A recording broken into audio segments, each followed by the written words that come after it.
Everyone, I am Niharika John Mehra and I teach English. तो आपको मेरे चैनल पे बहुत सारे कॉम्पिटिटिव एग्जाम की इंग्लिश के लिए वीडियोस मिलेंगे। इन टुडेज वीडियो हम डिस्क्रिप्टिव राइटिंग, ऐसे और लेटर राइटिंग एलआईसी के लिए देखने वाले हैं। फर्स्ट ऑफ ऑल, बहुत अच्छी बात है कि आप लोग इतनी ऑलरेडी मेहनत कर रहे हो। आई नो अगर आप वीडियो देख रहे हो ये, तो you might be serious now. इसमें और कौन सी बातें हैं जो ऐसे और लेटर को लेकर आपको ध्यान में रखनी है, इंपॉर्टेंट टिप्स, सर्टेन थिंग्स जो आपके लिए कुछ हैक्स जैसे काम में आएंगी। ऑल दोज थिंग्स मैं आपको बताने वाली हूँ। वीडियो को एंड तक ज़रूर देखिएगा। If you are new on my channel, make sure to subscribe और साथ ही साथ लाइक और शेयर कर दो वीडियो को, हिट द बेल आइकन ताकि आपको अपडेट्स मिलती रहे। तो लेट्स बिगिन नाउ। ओके, आपके मेंस में ऐसे और लेटर पूछा जाता है। ओके, तो I will try writing things down over here, but सुनना ज़्यादा इम्पोर्टेंट है आप लोगों को मेरी बातें। You all know important thing already. अगर मेरे पुराने स्टूडेंट्स हैं तो आपको पता ही होंगी। ऐसे और लेटर राइटिंग आपके पास में होता है। Total time you will be getting 30 minutes and 25 marks का ये आपका पेपर होता है। नाउ इम्पॉर्टेंट थिंग इज कि आपको पता होना चाहिए कि here it is not like कि थोड़ा जैसा भी कर दिया चलेगा। क्वालिफाइंग नेचर है डिस्क्रिप्टिव राइटिंग का। आपको इसको करना होगा ईमानदारी से, सिंसियरली, बिल्कुल हल्के में लेके नहीं कर सकते। यू हैव अराउंड 250 वर्ड्स जो कि ऐसे के होते हैं आपके। यू हैव अराउंड 150 वर्ड्स जो लेटर में आपको पूछे जाते हैं। अगर किसी को नहीं पता है, यू टाइप। ओके, यहाँ पर आपको टाइप करना होता है। You don't have to write it on pen and paper वाला टाइप नहीं है ये। तो टाइपिंग आपके लिए बहुत इंपॉर्टेंट चीज हो जाती है। This is the first thing. If you have good knowledge और आपको लिखते आता है, ऐसे कैसे लिखते हैं, आपने पहले कभी प्रैक्टिस करी हो स्कूल डेज में, या फिर आप घर पे प्रैक्टिस कर रहे हो लिख लिख के, बहुत अच्छी बात है। बट ऐसे और लेटर को टाइप करना एक बहुत ही डिफरेंट चीज़ हो जाती है। अगर आपकी टाइपिंग की प्रैक्टिस नहीं है, दैट मीन्स कि ये फिर मुश्किल हो जाएगा आपके लिए निकाल पाना, है ना। सो मेक श्योर कहीं से भी कैसे भी कुछ जुगाड़ करो, घर पे हो तो if you have laptop computer at home आप उसका पूरा यूज़ करो।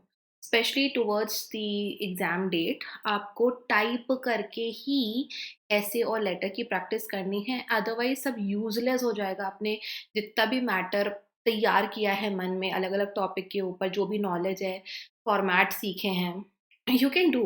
Okay, but here it becomes really difficult जहाँ पे टाइपिंग की बात आती है। तो सबसे इम्पॉर्टेंट आपको जो टारगेट लेकर चलना है, आपको डिस्क्रिप्टिव टाइप करते आना चाहिए। उसमें आपकी स्पीड होनी चाहिए। ओके, अपनी स्पीड चेक करने के लिए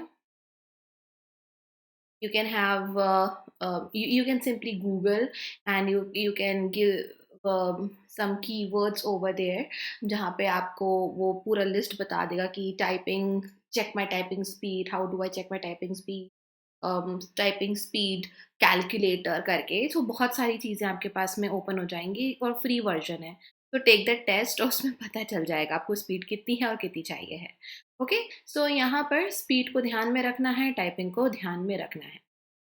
सम पॉइंट्स ऑल टुगेदर जो आपको मदद करेंगे दोनों में, मतलब कि आपको उनको ध्यान में रखना ही है। दैट इज़ ऑफ कोर्स आपकी ग्रामर। भाई बिना ग्रामर के तो होगा ही नहीं, है ना। ग्रामर को आप हल्के में नहीं ले सकते। You need to make sure कि ग्रामेटिकली जो कंटेंट आपका है वो सही है कि नहीं।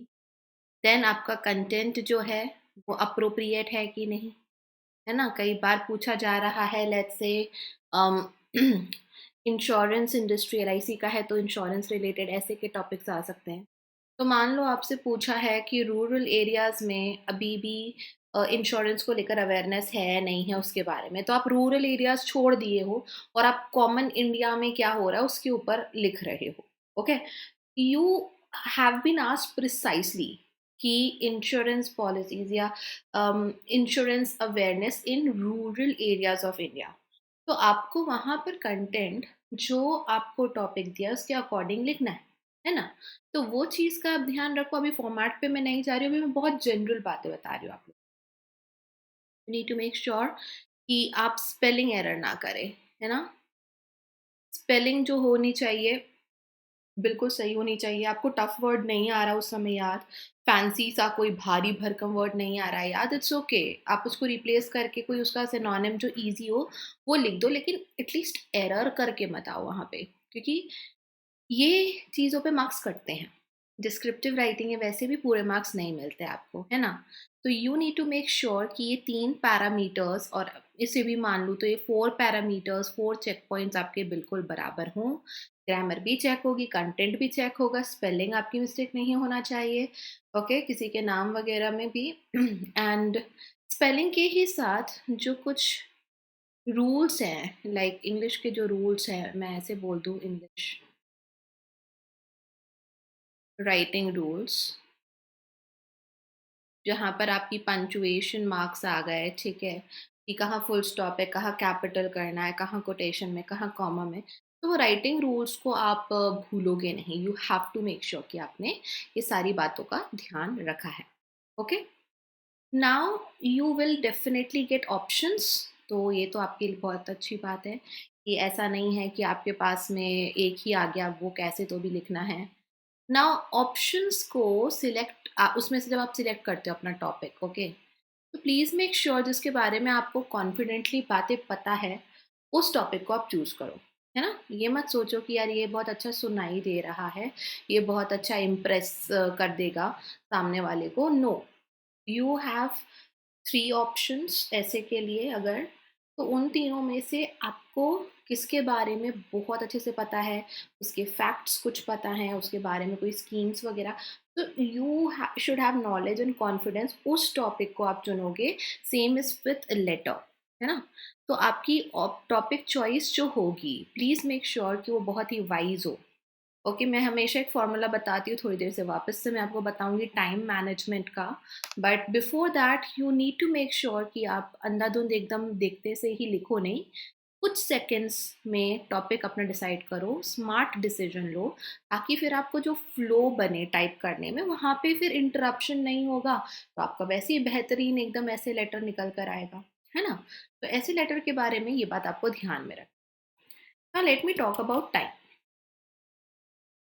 तो टाइम एक ओवरऑल अगर मैं आपको बताऊं, so you need to keep, this is of course मेरा व्यू, but this is a very balanced thing which we get to see and we can follow easily, क्योंकि ऐसे में कंटेंट ज़्यादा होता है, मतलब सोच सोच के लिखना। तो ऐसे के लिए आप 20 मिनट्स रखोगे एंड 10 मिनट्स आप रखोगे लेटर के लिए। लेटर में ना बस आपको मेन जो बॉडी होती है वो सोचना पड़ता है, लेटर का जो फॉर्मेट है वो आपको रटा हुआ होता है, बस उसको फटाफट लिखना है। या फिर बहुत सारी चीज़ें लेटर की, किसको लिखना है, आप कौन हो, ये सब क्वेश्चन में दी होती। तो लेटर कंज्यूम्स लेस टाइम। तो 10 मिनट आपके होने चाहिए लेटर के लिए, 20 मिनट होने चाहिए आपके ऐसे के लिए। दोनों ही केस में मेरा रिकमेंडेशन है, एटलीस्ट चलो इधर पे मैं ऐसे का लिख देती हूँ। ऐसे के लिए you have to make sure you take a minute and think. Okay, बहुत ही रिपीटेड लग सकता है बहुत सारे लोगों को, take a minute and think, but this is how it should be. क्योंकि एक बार ना आपने डिसाइड कर लिया, मान लो आपको कहीं जाना है, वो जाने के लिए, जगह जाने के लिए 4 रास्ते हैं, और आप चल पड़े कि हाँ जहाँ पे घूम जाएगी गाड़ी वहाँ पे घुमा लेंगे। कभी बीच में अटक गए तो वो बहुत ज़्यादा प्रॉब्लमेटिक हो सकती है, आप फंस सकते हो, आप टाइम पर नहीं पहुँच पाओगे। बट अगर आप थोड़ी देर एक बार देख लेते हो, पता कर लेते हो कि हाँ भाई वो रोड जो है वहाँ पे काम वाम तो नहीं चल रहा, या सोच लेते हो कि यार मैं यहाँ से जाऊँगा जाऊँगी तो ट्रैफिक लाइट वहाँ पे कम है तो मुझे रुकना कम पड़ेगा, वट एवर इट इज़, एक प्लानिंग अगर कर लेते हो 1 मिनट के लिए भी, तो आप अपने डेस्टिनेशन पे बहुत आराम से पहुँच जाओगे। And planning is very important in ऐसे राइटिंग। तो first you take a minute and think, आपने टॉपिक सिलेक्ट करा, यू शुड मेक श्योर कि आप उस चीज़ की, वो जो आपने टॉपिक चूज़ करा है, एक आउटलाइन लिख लो पेपर पे आपके सामने, या फिर आप उसको मन में रख लो। और आपको सारा नॉलेज ट्रांसफ़र नहीं करना है एक ऐसे में, है ना? हो सकता है कैसे ऐसा हो जो कि पोस्ट पेंडेमिक इकोनॉमी, है ना? तो कितनी सारी बातें उसमें कवर करने के लिए। कि पोस्ट पेंडेमिक इकोनॉमी में क्या क्या बदलाव हुआ, कहाँ हुआ, कैसे हुआ, क्या क्या क्षेत्र है जहाँ पे हुआ. So you can not right everything in 250 words. तो आपकी आउटलाइन में आप इंट्रोडक्शन क्या डालने वाले हो, आपको वो देखना है. आपको ये देखना है कि आप मेन बॉडी में 3 से मैक्सिमम 4 वो कौन कौन से आइडियाज आप डाल रहे हो. जो मेन आइडिया है, मेन बॉडी है, उसमें आपको कौन सी चीज़ें लिखना है. और अक्सर हम इसमें एडवांटेजेस, बेनिफिट्स, पॉजिटिव साइड लिखना प्रेफर करते हैं. And very important is your conclusion. तो कंक्लूजन इज व्हाट, कि आपने इंट्रोड्यूस कर दिया टॉपिक को. ठीक है, इंट्रो लिख लिया कि ये जो आपका टाइटल होगा उसी का इंट्रोडक्शन, डेफिनेशन, वो क्या चीज़ है, वो आपका इंट्रोडक्शन होगा. मेन आइडिया, मेन बॉडी में 3 से 4 मैक्सिमम पॉइंट्स आपने बताए. कभी एग्जाम्पल दे दिया, कभी किसी स्कीम का नाम, कभी कुछ आपके पास डेटा है, वो सब आप मेन जो गहराई वाली बात है वो इसमें लिखोगे. कंक्लूजन में कहीं ना कहीं एक होप होती है. तो आप एक मैसेज जैसे देना चाह रहे हो कि देखो ये तो सीन है पूरा, लेकिन नाउ हमें कोई कदम और लेने पड़ेंगे टू इम्प्रूव. हम ऐसा कर सकते हैं, तो सजेशंस हो जाएंगे आपके. आप किसी एक कम्युनिटी को बताना चाह रहे हो कुछ, वो हो जाएगा. डिक्लेरेशन हो जाएगा. थोड़ा सा जो आपका टॉपिक था उसका रिफ्लेक्शन आपको कंक्लूजन में डालना है. तो एक थोड़ा सा इस तरीके का फॉर्मेट आप फॉलो कर लोगे, चीज़ें बहुत आसान हो जाएंगी. ये आउटलाइन आपने दिमाग में कर ली. फिर आप 1 मिनट आपका 20 में से चला गया, 1 से 1.5 मिनट, सो आप 18 मिनट्स में आराम से लिख सकते हो. Here is a very important tip for you. मान लो कि आपका 19 मिनट्स हो गए और आप मेन आइडिया पे ही हो. तो मेन आइडिया के लिए अब आपके पास में कंक्लूजन के लिए समय नहीं बच रहा. मेन आइडिया भी छोड़कर आप लेटर लिखने का सोच रहे हो. प्लीज कंक्लूजन 1 से 2 लाइन का डाल दो. It will take another a minute maximum. लेकिन कंक्लूजन लिख कर आओ, ताकि वो प्रॉपर क्लोज्ड ऐसे समझ में आए, है ना. आपको इसको बहुत सारे पैराग्राफ में नहीं लिखना है. 3 पैराग्राफ इनफ हैं. इंट्रोडक्शन, मेन बॉडी, कंक्लूजन ऐसे सब हेडिंग नहीं देनी है. आपको सीधे पैराग्राफ में लिखना है. तो आपने टाइटल डाला, उसके बाद में आपके ये इंट्रोडक्शन है. सबसे बड़ा पार्ट एक ऐसे का मेन बॉडी का होता है. और फिर आपने कंक्लूजन लिख दिया. इनके बीच में आपको स्पेस, जैसे हम जब 2 बार एंटर दबाते हैं तो थोड़ा ज़्यादा गैप आ जाता है 2 पैरा में, है ना. वो लॉक होता है, वो आपको ऑप्शन नहीं मिलता है. तो जैसे आप एक बुक पढ़ते हो, है ना, बुक पढ़ते तो क्या होता है, वो जो टेक्स्ट लिखा हुआ है, ये मान लो आपका एक ऐसे पैराग्राफ चल रहा है ना. ये थोड़ा बड़ा लंबा पैराग्राफ बना के बताती हूँ. ये चल रहा है, ठीक है, ये आपका यहाँ ख़त्म हुआ. तो सेकंड वाला आप यहाँ से ही लेफ्ट साइड से यूज़ करके, अलाइन करके, it will go like that. और वो यहाँ ख़त्म हुआ, और फिर तीसरा वाला भी उसी के नीचे आ जाएगा. कोई फ़र्क नहीं पड़ता. बस आपको इसको ध्यान में रखना है कि इस तरीके से लेफ्ट अलाइनमेंट में लिखना है. डबल बार एंटर आप प्रेस नहीं करोगे तो उस स्पेस से कोई प्रॉब्लम नहीं है. पॉइंटर्स में नहीं लिखते हैं. आपको A, B, C marks cut जाएंगे. ऐसा डॉट बुलेट पॉइंट्स बना के 1 2 3 करके, ये ऐसा सब हम नहीं करते हैं. ऐसे राइटिंग को पैराग्राफ के फॉर्म में, जैसे हमारी बुक्स होती थी सोशल साइंस वगैरह की, जैसे लिखते थे पैरास, उस तरीके से आर्टिकल्स के तरीके से लिखा जाता है. तो पॉइंटर्स वगैरह प्लीज मत करना. जो फैक्ट पता हो वही फैक्ट लिख कर आना. नाम लिख रहे हो तो कैपिटल से लिखना. पॉजिटिव जितना लिख सकते हो किसी के बारे में वही लिखो.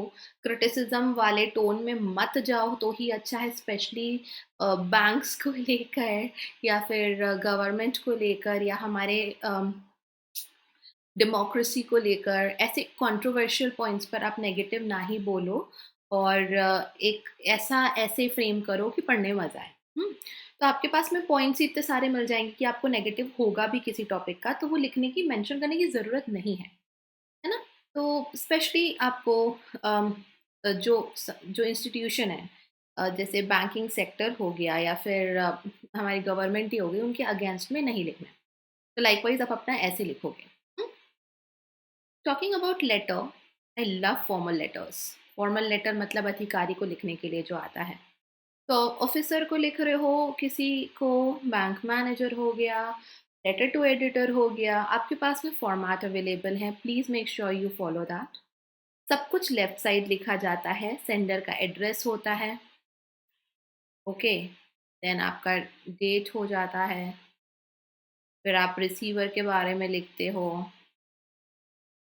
फिर उसके बारे में यहाँ पे एक इम्पॉर्टेंट पॉइंट है कि आपको टू नहीं डालना है ना। We have stopped using it. आप सीधे रिसीवर जैसे मैनेजर को लिख रहे हो तो टू द मैनेजर नहीं, सीधे द मैनेजर और उनका like State Bank of India, तो you can simply write that. तो आप ये लिखोगे। आप सब्जेक्ट ज़रूर लिखोगे when it comes to letter writing, क्योंकि वो सब्जेक्ट क्या है जिसके ऊपर लिख रहे हो वो आपकी लेटर की जो टॉपिक होगा वही आपका सब्जेक्ट होगा। इतना ज़्यादा उसमें सोचने की ज़रूरत नहीं है। Salutation is very important. Respected sir ma'am, एक आदत ही डाल दो रिस्पेक्टेड लिखने की। डियर थोड़ा कैजुअल हो जाता है, you can write nothing wrong, but मेरा सजेशन है कि आप लोग रिस्पेक्टेड लिखने की आदत डालें तो वही कंटिन्यू करें। अब लेटर को लेके कुछ इंपॉर्टेंट पॉइंट्स ये हैं कि अगर आप एक बैंक को लेटर लिख रहे हो तो आपको अपने आप को प्रॉपरली इंट्रोड्यूस करना है ना। मेरा नाम ये है, मेरा अकाउंट इस ये जो मेरा 1 2 3 4 5 6 अकाउंट है वो आपके ABC ब्रांच में है। फिर आप अपनी प्रॉब्लम पर आओ या जो भी आपको लिखना है कि एटीएम चाहिए नया, आपको कार्ड चाहिए, debit card not ATM, your pin is missing, नई चेकबुक चाहिए, whatever it is, complain है, तो you come to that story after introducing yourself. तो एक दो लाइन में बता दो आपका नाम, एक fake account number, fake branch, अगर ब्रांच दी हुई है आपको ऊपर आपके टॉपिक में ही तो उसी को यूज करना। Then you come to the main point.